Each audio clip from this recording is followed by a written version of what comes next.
ভাগিয়ে থাকিলে পিঠাটো ইমান ডাঙৰকৈ বনালোঁ ভাগিয়ে থাকিলে পিঠাখন ইচ ইচ ইচ ইচ ইচ পিঠাখন বৰ ডাঙৰ হ'ল দাঙিটো এতিয়া ফাটিয়ে গ'ল হ'ল দিয়ক আমাৰ কাৰণে হৈছে আৰু এই ভগাখন ময়ে খাম আৰু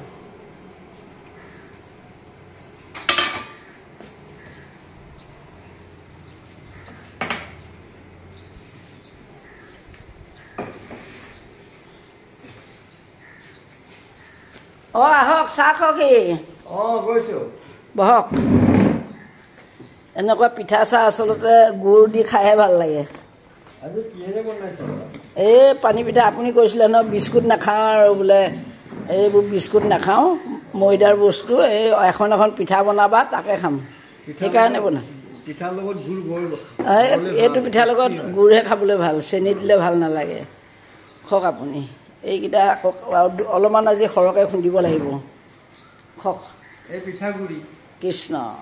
গুড মৰ্ণিং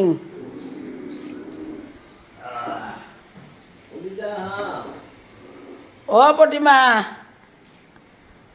প্ৰতিমা আহা চাহ খুৱাই